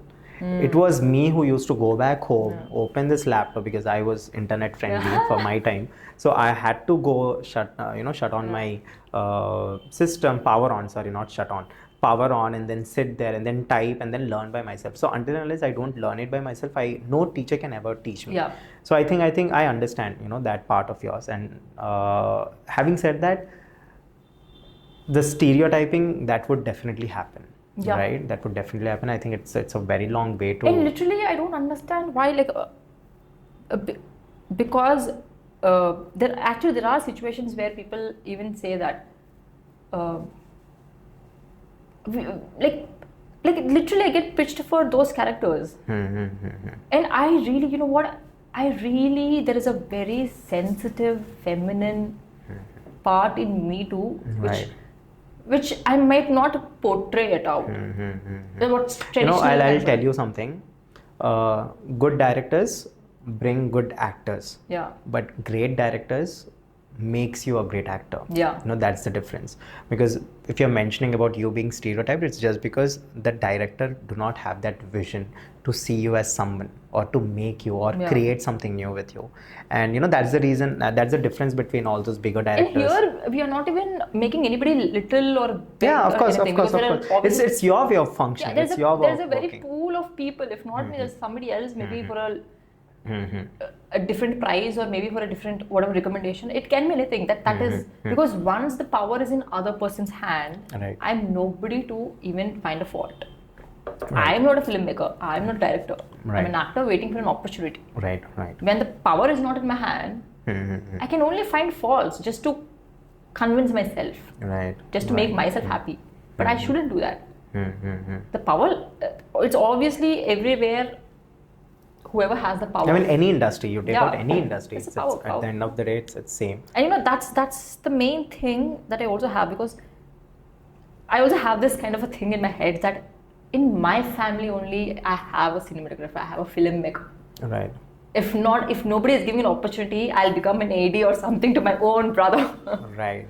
There are two types of people, when it comes to power. One who wants to have power, and the second who wants to break that tyranny of the power. Right? Yeah. So there are two people for me, whenever it's about business or whenever it's more about ambitions, I believe these are two things. One who wants to have power, second who wants to break out through that power, right? And I believe you're the one who wants to break out, right? From that. It's like everybody loves having power. It's just that my power, I am not, because I have the same person who's in industry at my own home. I see a lot of difference. In creativity, in execution, I see a lot of difference. So I shouldn't fight for power in a segment where I'm not great at. Right. This is not my powerhouse. Right. This industry is not my powerhouse. This is not your game field. This is not. I shouldn't waste my time, energy, or whatever it is in building a power in a segment where I'm not that good at. There is a place for me also where I'm very great at. There I'll build a power. Right. Like you can enter from any segment, any side, any angle. Right. You cannot fight just. Right. It's fine. I'll give the space to my brother at home to take the power in the industry. Right. So if I can ask, and if you can answer me, I'd want you to answer, what is your ultimate goal? Or do you have like a dream, professionally or personally? Where do you want to see yourself as? Goal is such a big word. I can't just take it off like that by just randomly saying my temporary goals. Goal is such a bigger. Because my goals have been changed throughout my life. To be very frank, I don't have any. I literally don't have any. I see everything as a bonus. Everything is a bonus. I don't have, because I only feel one motto. The book is already written. It's just that I didn't turn the pages. I cannot change the book chapter name. I cannot change the title of the book. Nothing. The book is already written. There is already a destiny waiting for me. If I force it and travel a different way, I'll get more life lessons, maybe trauma or all these things. Why to force it? Just let it. It's already written. I cannot change. I cannot fight. I just need to own it. Right. Whatever comes with no regrets, own it. Right. And respect yourself. Right. And also, I also want to say this thing. Whoever oppresses whatever they want to say or whatever they want to behave in a certain way or whatever it is, oppression keeps you in a very different claustrophobic kind of a situation internally, which can show effects on your health. Like people say that don't stress. Stress is a major cause for whatever it is. But I'm telling you, more than the other person's stress on you, like if I'm thinking of some other person, like stressfully, like it's not about the other person. Other persons are not at fault. Me not knowing how to tackle it, the other person's behavior, causes internal concussion kind of a thing, like a friction, which shows on your health. And especially I'm pointing out this because we are in a generation where everybody in their own capacity is breaking their own family, a stereotype, and walking. Right. We are breaking our own right. kind of barriers, and we are walking. And this journey is not going to be easy for anybody because you have to fight your own people. Right. You have to make them understand. And not everybody is introverted or extroverted, or there are different kinds of behaviors. Right. Few people don't even solve issues, they just secretly do it. Few people openly tell it and create disturbances. And not everybody is on the equal page of understanding. And not everybody is ready to put effort in making the other close people know what they are wanting to do. So there is an oppression in a lot of ways, from family, from whatever it is, within you yourself. This ultimately shows on your health because anyways you're not taking great food. Right. And that's how a lot of autoimmune conditions come up. Right. A lot of, and you can see the percentage is also increasing a lot. It's because everything is polluted. And and you know, the things, the body, the cells that are meant to protect you start attacking you. That is what autoimmune is. Right. And why internally, just the root cause, just think, it need not have any research or doctors or anything. When does an internal cell that is meant to protect you attack you? When there is a lot of friction, whatever it is, in your mind, in your cells, in your body. Not everybody can be going through it, but there can be chances. I am being one of it, I am telling it. Like, because these things will not have cure. Right. These things need to be managed. They take a lot. Managed. You can only manage with your diet or whatever it is, but with changing, even atmosphere affects you. It triggers you. There are a lot of trigger factors. Once it's triggered in you, you have to only manage. Anything can trigger. And we all humans are work in progress. Immediately nobody can change. Right. You know why this is happening. You know what to do to control it. Right. You know everything, but we cannot. It takes time. Right. So, and that's the reason I say, only when you hit the rock bottom, Right. you realize you need nothing except oxygen. Right. Survival. And some clothes and some roof. That's it. Right. And I've hit a rock bottom. Like I've had in 2023, January, I've had a bike accident. I was sitting in the back. One of my friends was driving in Visakhapatnam. I don't know what happened. We fell down. I was conscious, but I don't remember anything. For 5 days, I was conscious. I was talking, everything. I don't remember anything. Because there are only two things that I put at a distance. One is accidents and one is hospitals. And both came at the same time. I was hit, like my entire this thing was ruptured. I got my stitches here. I got stitches here. And for 1.5, 2 months, I was not able to even sleep properly because stitches here, I cannot sleep like this. Entire rupture, I cannot do like this. Right. My neck was aching and I couldn't even take a proper bath for a month.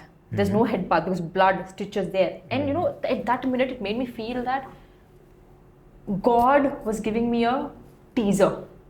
It is telling me something because I was in a rush. I was not happy with whatever I was having. Every day I want work. Every day I want to be productive. Every day I want to make optimum use of myself.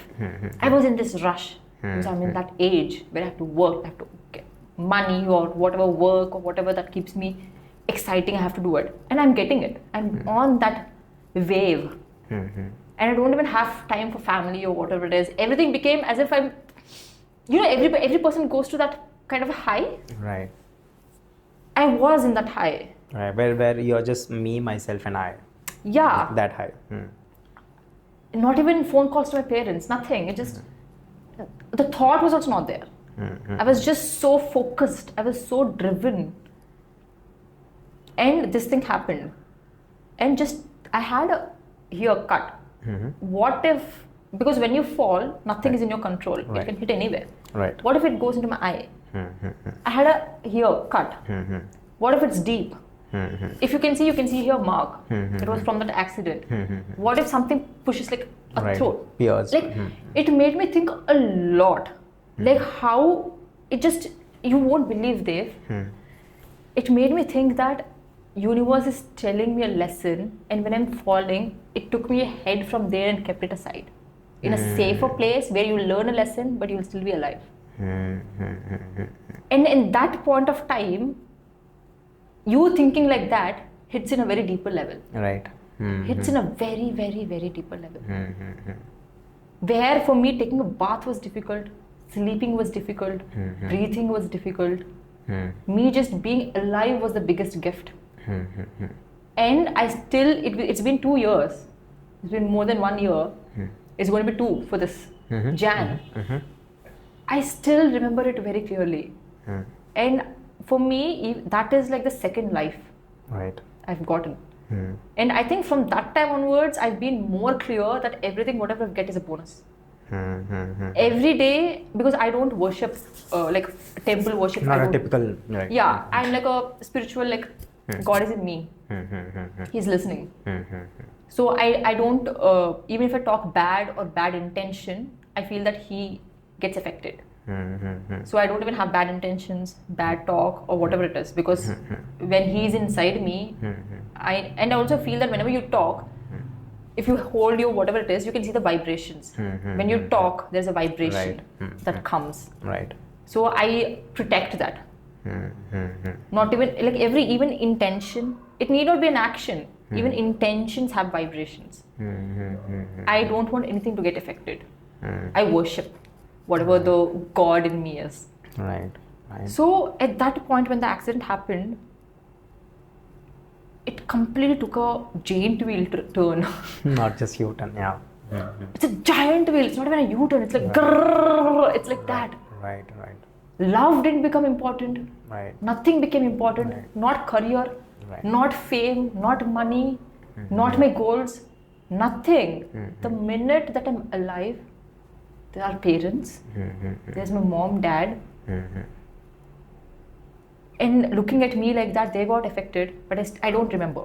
I still don't remember because it just deleted everything because I didn't like being that. Right. And from that minute, I think it became more, my values, this thing became more strengthened. That even if I have whatever food to fill my hunger, I don't even have a specific kind of a food. I want to eat that. I don't have any greed. I'm not even close to greed. I don't even have wants.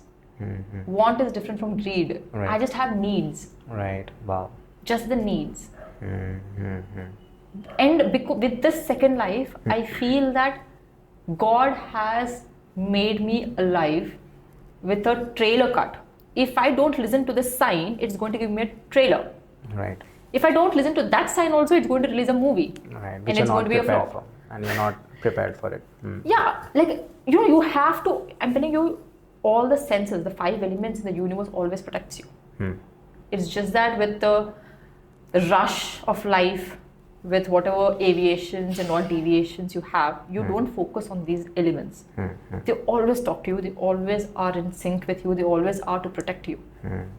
And that was like, okay, fine, I get your lesson, I'm sorry, I'll not repeat it. I till date, every day, I talk to my skin, I talk to my body, because there are times where I didn't even wanted to see my skin. Bruises, inflammation, with everything. Even till date, I struggle. But there are times where it was standing for me. I was not standing for my body, but it was. So now when I made peace with everything, I respect this the most, because I feel that when you're giving me these many things, the least I can do is to just stand with you. It's not even with a person-person conversation, it's between you and you. Right. You know, when I have conflicts my own self and making peace with it, and having a conflict with a person is not even close. Right. They can come and go. It looks very, very minuscule. It becomes very like, come and go, bro. Right. I'm in a phase where I'm not even making peace. I'm Right. trying to make peace with myself. I Right. talk to myself. You know what? Whenever I kiss my skin, I feel as if I've never kissed it. You know, whenever somebody touches you, a stranger, you feel like this now. You feel like that minute when I kissed my skin, I felt that. That made me feel, "Bro, what the fuck did I do my entire life? My own skin is treating me as an alien." Because it was very alien to the skin that I've never done that. Right. Suddenly, when I was doing it, it was feeling like a stranger. Something strange. That minute, I was literally crying. I've had half of my life with this body, with this skin. That is a very deep learning. I get it.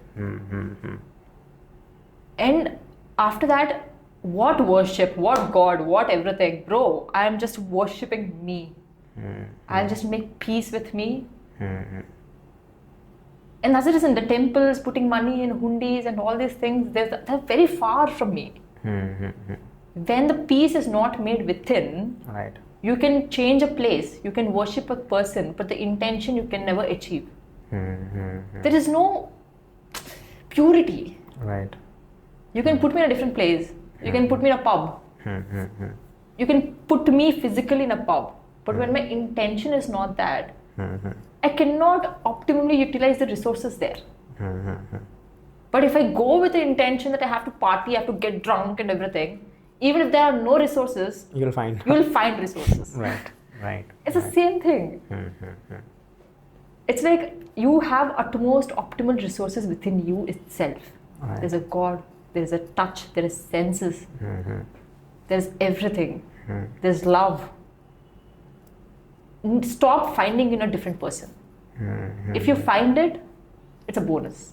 Wow. Everything is, don't chase. And once you show desperation, either in an opportunity or in a relationship or in anything, the power of people is that They'll try to put they you down. sniff it. You need not say that you're desperate. Right. They sniff it. They'll turn it to their own narrative. Right. And that's where trauma comes, that's where trust issues come, that's where everything comes. But you know what, I'm a very, people say that people who are listeners are great observers. But I'll tell you, I'm a talkative person, but I also multitask. And you know what, I also feel that I used to ask these questions to myself. Bhavana, why are you talkative? Why are you extroverted? Why are you loud? Why do you unintentionally you occupy space? And even if you do nothing, eyes fall on you. Right. I ask these questions to me. And obviously answers are within us. I'm telling you, you need not ask these questions to anybody. Right. Just ask the question to yourself, you'll get an answer. Right. Just like ChatGPT. Right. Right. And I asked myself, and the immediate answer was, I didn't wanted others to focus on my imperfections. That's the reason I'm putting a different version, like a shield, Right. so that you won't get access to see my imperfections. It can be a difficult answer for me to digest. But that's the truth. I was having. I'm very happy that you actually come to that answer, because I think it's very hard to get there, and it takes a lot of self exploration. Yes. It takes a lot to actually get there. I'm really proud of you. The kind of life that you've had, and the things that have happened to you, and the kind of learnings that you're taking from everything. And probably if I were you, I don't think I would have gone to those depths of it. I think it comes down to your personality as well. The person you are, and the person you have been, grown up, and the experiences you have had. I also believe that you're this person today because you did just not experience things, but you also articulated it. I'll tell you why. The difference is, you will never learn from a certain experience until and unless you process it here, and then it comes down here. Right? So, we all have different experiences, but not many learn from those experiences. I've experienced something, but you don't learn from it until and unless you completely sit with yourself, surrender to your vulnerabilities, surrender to your darker sides, to your brighter sides, sit, articulate, and talk this to people. And I'm sure you have done this with others as well. But you've amazingly put there, I'm really proud of you. You've amazingly articulated in a very 2-sentence gist. Right. Very proud of you. I was not that when I was your age. Right. No, I think that's what happens, and I'm sure that because of this articulation, because if you're able to talk this out, and you know how to phrase it properly, you know how it will come out. I think that's where you grow. Yeah. Without this, you have multiple accidents. All those experiences you don't have. But even if you had 2 to 3 times also, I don't think you'd learn. Yeah. I think you have done a great job at yourself. Yeah. Being the person you are, and please continue doing it. And I think we have spoke a lot. I think by far this is one of the longest running I also podcasts. want to add this, that Yeah. I'm a very, I talk to people when I get bored of being myself. It's not that I talk and then go back Right. and rest. Right. I'm very content. I don't even come out of my room for 2 months. Me, my laptop, myself, my books. Right. Whenever I feel like I want to get dressed up, I cannot see with the same clothes repetition, night clothes, same tied up hair. Right. Whenever I want to look groomed, freshened up, then I call friends. Shall we meet? And suddenly when you go, obviously it's a new place, so obviously we, oh wow, it's nice, I'm not being here and you talk. But again, one interaction like that, I go back home, and in 2 months I don't want to come back. But again, it was great having you. But again, having said that, there are lots of things that we have to talk. Yes. Even you know that, I know that. It's just that we have spoke almost for 2.5 hours. That's why I'm stopping it. But there should be a part 2 again. There are very few people who I tell this, but of course there are lots of things I have to. And all the best for your entrepreneur journey. I really wish you do that as well. And any help, because I myself am a very creative person, any help you require, let me know. I just see, in how much of a way I can help you. But before leaving, we'll play this game. Oh, wow. So we have a philanthropic dare part. So we are not just about conversations, but we also go out and do some impact as well. So you'll have to look into my eyes. I'll have to look into your eyes. Okay. Whoever blinks first, they loses. All right, they lose, and whoever lose, they have to perform a philanthropic dare.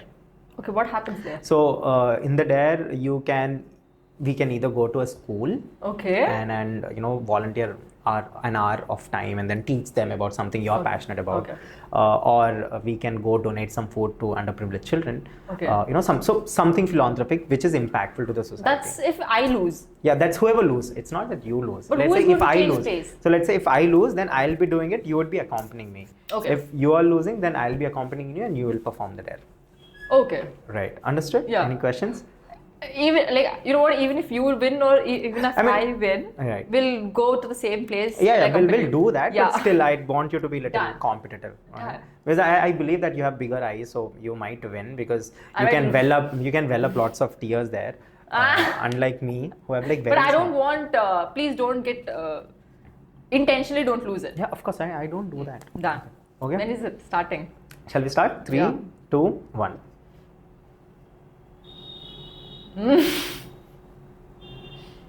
How was your Goa trip, by the way? I didn't speak about it. We'll talk about it. You're very good at it. You're a proper actor. What you're... Okay. So she lost, but that's okay. No one is going to lose here. Yeah. So there's 1 to 4 dares written. You have to choose a number. Okay. Whichever number comes in, we'll have to do 4. Why 4? I like even numbers. Okay.